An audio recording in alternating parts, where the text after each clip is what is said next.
Ka Sorkar jela kala Bthah yau Chief Secretary ke jela uba DP Walang baun bishar bnia ya ka kaiphod bala IT da ka expert committee halor ke jimpen kala thama ya ka state reservation policy haba pentip ya ka ni ha ka khatlai trik jiliu unong aiktien ka Sorkar ubadairu menteri uba polling do ula ong wa ka expert committee kala deban IT ya ka kaiphod sya ka Sorkar jela kumta menta ke di ka kamram jong ka Sorkar bakan bishar bnia ya ka kaiphod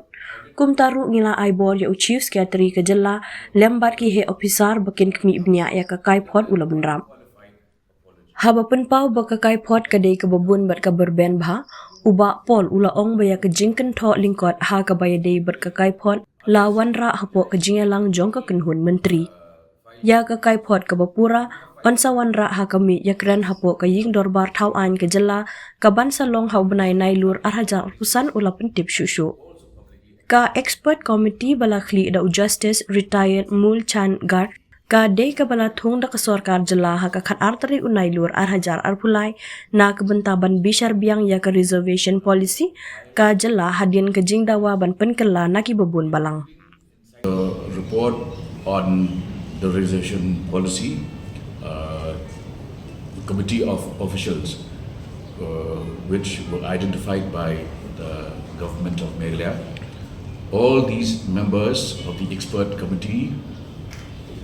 are from outside Meghalaya to ensure that they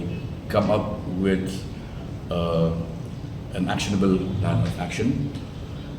The report has now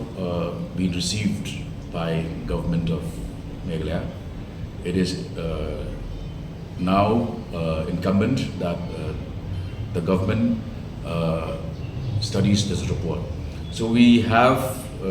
authorized the Chief Secretary of the state with senior officials to study the report. It is voluminous, a very bulky report, and this report will now be, we will have a summary of the report. This summary of the report will be placed before the cabinet, and the report will then be placed on the table of the State Assembly by the Assembly session scheduled for September 2025.